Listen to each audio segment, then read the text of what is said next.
I want to introduce you to Michael Shank. He's the Associate Director for Legislative Affairs at the Friends Committee on National Legislation. Just co-wrote the New York Times op-ed, Get the Military Off of Main Street, which says that Ferguson, Missouri, has become a virtual war zone in the wake of the shooting of an unarmed black teenager, Michael Brown, whom we all know about now, that outsized armored vehicles have lined streets, tear gas filling the air, officers in camouflage uniforms from Ferguson's 53-person police force, and there's, three of them are African-American, the 53-man police force pointing M16s at the very citizens they are sworn to protect and serve. And you know what?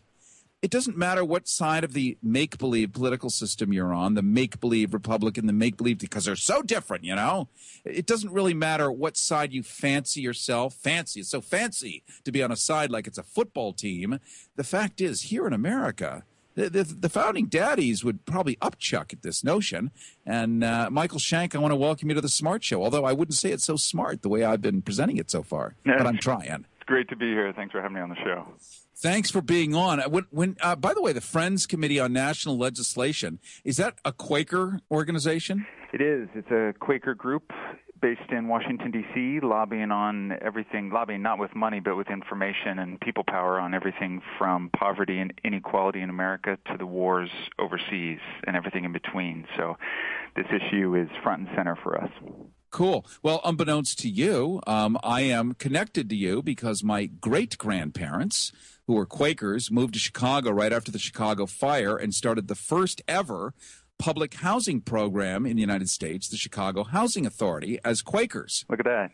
Love it. Yeah, right. That's right. Great. So, and my great uncle, not that you give a shit about this, but it's kind of fun. My great uncle started the first Zen Buddhist temple in Los Angeles in 1936 because there weren't any Quakers out here. So the closest thing was Buddhism, where you look inside and take responsibility. Pretty exciting. Fantastic. So I vote yes for you, sir. Thank you for that endorsement. Thanks for giving airtime to this issue. Well, listen, you're standing up on behalf of all of us. There are 320 million Americans, roughly. We're now, for the first time, though you've been screaming about it for a decade, I have a decade, 15, 20 years, about the militarization, to 8 people who sit around agitated, have had long conversations with Gore Vidal, put it on the air. Another 10 people get upset. But now, Mildred and Timmy and Jason and Jennifer are starting to wrap their heads around this. This is incongruent with the spirit of what America should be, isn't it? Absolutely incongruent. Ferguson's not alone. We're seeing MRAPs, these mine-resistant ambush-protected vehicles, armored personnel carriers, tanks, Humvees, assault weapons, drones, grenade launchers, come to small towns all across this country. And this militarization is new in the sense that we're seeing a ramp up like never before because this equipment's coming from the war zone. It's not new in the sense that post-Vietnam we saw some of it. Post-King, we saw tanks hit Brooklyn, Seattle WTO protests, we saw tear gas and rubber bullets. So we've seen these blips in the last several decades of militarization of police force. But what we're seeing now is completely new based on this 1033 program that the Pentagon's running, giving free equipment to police, and Department of Homeland Security terrorism grants, $34 billion to date to police forces to kind of buy these toys. And what exactly, officially, what is it that these toys are meant to be used for? Because, by God, the crisis must be so wretched that a little place in the middle of Nowheresville, USA, is decked out better than a standalone nation somewhere else in the world. What horrific thing potentially is supposed to happen in the middle of the state of misery? Right. Take the name, mine-resistant ambush-protected vehicle. We don't see mines. We don't see IEDs in America causing some kind of need for this ramp-up. Take South Carolina, Richland County Sheriff just acquired a 360-degree rotating machine gun turret. He called it the Peacemaker. That kind of militarization is simply not necessary. I feel peaceful. And it just ramps up the defensiveness in the community, especially when you've got a racially imbalanced police force, a white police force monitoring a predominantly black community or minority community. Throw in an MRAP or an armored personnel vehicle, and it just creates a bigger gap between the people they're supposed to protect and the police. Oh, my God.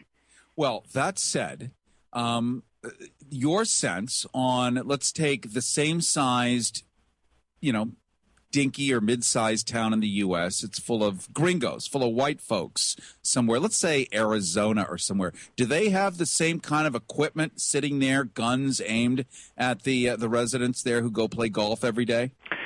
You can pretty much look at any state in America and any police force, small, large, county, city, and you're going to see some acquisition of military gear from the war zone or through the DHS terrorism grants that we talked about. So $4+ billion given free from the Pentagon to these police forces, and then $34 billion through the DHS program. But we have documented countless egregious examples all across the country, especially what we're seeing now, which is a trafficking of those arms. So a police chief in Illinois, for example, getting the assault rifles and then giving them to friends or selling them on eBay.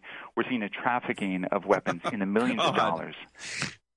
I'm sorry. No, that was so funny because it just can't be true, except that it is. Well, that's what's so shocking about it. We were writing about this issue last fall, and then in March of this year, we approached Congressman Johnson. He really took the lead on legislation that will ban the transfer of this military gear to police forces. And now this legislation is taking shape in the House. There's bipartisan interest. The Senate might have a similar companion bill. So we're finally seeing Congress take action. And Ferguson, for very unfortunate reasons, might be the tipping point to move this forward. Yeah, it seems to be the case. You know, typically CNN, which, as you know, especially Anderson Cooper, assiduously, routing out the bad guys and forcing people to tell the truth. I mean, what would we do without him? And this unfortunate, sorry about the sarcasm, but it really felt good. I can't even tell you. So this Ferguson issue right now has actually created a permission slip for CNN to show up and really start to talk about the issue, because they would be disinclined to otherwise. When they do live shots and these vehicles are rolling by, they can only ignore it so much and say, well, there's a big object moving by. But, the pizza parlor here serves they really have to talk about it. So to your point, this unfortunate thing in Ferguson is exactly the wrong flavor to throw in front of the American public and think we're all going to ignore it. Libertarians, lefties, righties, nobodies, millennials, everybody is seriously upset by this. That's right. And Congress, which is probably happy enough to just ordinarily ignore it as they have for years, because it's just business. It's just Lockheed Martin and Raytheon and all our other good friends supplying the people of Earth with the weapons that they need, like it or not. But once you have people agitated and really freaking out, this is the Bush era that's been fertilized and massaged and loved even greater under Mr. Obama, it seems. Well, you've touched on a couple points that I just want to reiterate. There's support from libertarians to progressive Democrats, from Senator McCaskill having a hearing on this in September in Homeland Security Committee, to Senator Rand Paul, who wrote the piece for Time magazine, to Justin Amash, who's finally weighing in on this issue as a libertarian. From the Tea Party perspective, there's bipartisan support across the spectrum. People don't want these MRAPs on our streets. And to your point about industry interest, I mean, think about what's happening. So we've got 20,000 MRAPs that we're bringing down from Afghanistan and Iraq, and we've already given 1,000 to U.S. police forces, but expect several thousand more to be gifted free. Of course, the caveat there is that taxpayers will have to pay for all maintenance on these $700,000 vehicles. But it's a nice setup for industry, particularly defense industry, the Lockheeds that you mentioned, the General Dynamics, the Raytheons, because then they have to build new equipment for the next war. So look at the tear gas canisters that have been fired in impressive volume. All of those must be replaced. That's right. They must be replaced. So, we see Wall Street reacting. Most people listening right now probably aren't in that game per se, chasing potential stocks that are going to inflate. But, a couple of these have gone up 40% in the last week. Yeah, well, the peacemaker that I mentioned in Richland County, that's going to need to be serviced. And who can service that? The defense industry. Tupelo, Mississippi got a helicopter that needed $100,000 worth of upgrades and $20,000 each year in maintenance. So there are these auxiliary costs that will be incurred by the taxpayer, but for the benefit of an industry. No question. We're talking to Michael Shank. He's the Associate Director for Legislative Affairs at the Friends Committee on National Legislation. Just co-wrote the New York Times op-ed, Get the Military Off Main Street, which says that Ferguson, Missouri has become a virtual war zone. We've all seen it now with our own eyes. If you've gone on YouTube, you've actually seen what the establishment media has been, they've been very busy with their great graphics and music beds. You're seeing sort of another angle, and thank God for new media as well, so that we can get a much larger perspective, which speaks to the point how, as Michael Shank says, in the wake of the shooting of this unarmed black teenager, Michael Brown, these outsized armored vehicles are lining streets, tear gas has filled the air, and cops dressed in camouflage uniforms, full military gear from Ferguson's 53-person police force, have been pointing M16s at the citizens they're sworn to protect and serve, and this is the new normal. What's been happening just in the past couple of weeks is, for the first time ever, this has emerged right out on the street corners. People have been yelling secretly that it exists, it's there, it's happening. I would tell you, Michael, that we had Gay Pride here June 6th, I think it was. And it was like looking at a Soviet parade. Yeah, a lot of jock straps and jiggling and bright colors. And then suddenly these motor coaches, these super deluxe sheriff's motor coaches, pitch black with gold lettering on the side, sheriffs with the red and blue lights embedded in the frame of these things, decked out with SWAT guys on the inside. Like, holy shit, what's that? Except they paraded it in a parade to, make it normal. I got desensitized after having 2 or 3 fits. It was like, well, there they go. Oh, look, there's 2. Oh, look, there's 3. And this is Los Angeles. What in the hell are those for? What in the hell are those for? To your point about CNN finally covering this issue, they were talking about the psychology of fear and what we're inducing with these cargo vehicles is a state of fear in America, because we're assuming, the implicit assumption with something like that is that your neighbor is a so-called terrorist, or that terrorism lurks around the corner. And it just instills fear and creates defensiveness. You're not going to see a community more acquiescent or more compliant or more willing to partner with their local police force once they're militarized like this. In fact, the opposite happens, and people are less willing, more reluctant. Either they're going to stay inside or they're going to protest. And so we're creating this cycle that creates more fear. And as a result, lower social capital, and any data on that, the lower the social capital, the more likelihood of violence and instability in America. My favorite question, and the toughest one ever for you to answer, but I will ask it. What can we do, Michael? Great question.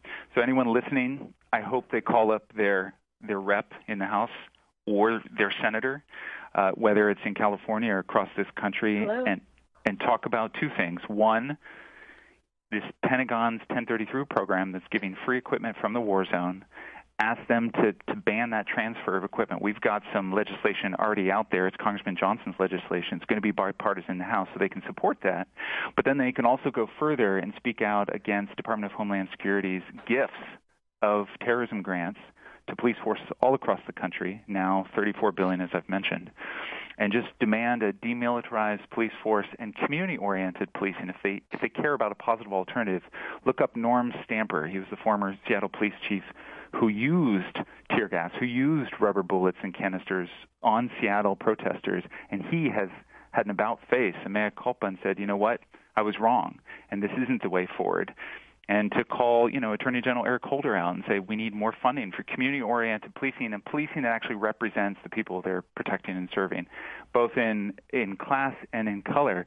They have to represent the people in the community, and they have to be involved in the community. That's the direction we need to go. Yeah, as opposed to turning it into Nicaragua for the benefit of the guys making an incredible fortune on selling these weapons to Homeland Security, to the Defense Department at large, whatever, and then given away as gifts. It's just so Christmas. It's Christmas for all. It is Christmas for all, and if folks don't want, if they're completely disillusioned with Congress, don't want to call up their House of Rep or Senator, and I hope they do, but if they don't, you can still call state capitals and ask for in-person verification of this program, because there is no verification, there's no oversight. So as a result, there's a lot of waste, fraud, and abuse. And so I mentioned sheriffs hawking their weapons on eBay and giving them to friends, millions of dollars of weapons being unaccounted for. And so the bill that I've mentioned already, Congressman Johnson's leading on, would call for accountability, 100% accountability of anything that's been transferred. Now, we're okay with things like office equipment being transferred from the war zone because might as well make use of it. But in terms of tanks, Humvees, MRAPs, armored personnel carriers, assault weapons, drones, helicopters, and grenade launchers, we think that should be prohibited. Yeah, I agree with you, and it sounds so deliciously Dick Cheney Halliburton when all that money and all that stuff goes missing and ends up on eBay. What's not to love about that? Let me give out your website. It's michaelshank.org, MichaelShank, michaelshank.org, and I imagine people can get the general 411, plus see what you've written and a call to action. And I want to thank you so much, Michael. Thanks so much for having me on the show. I appreciate it.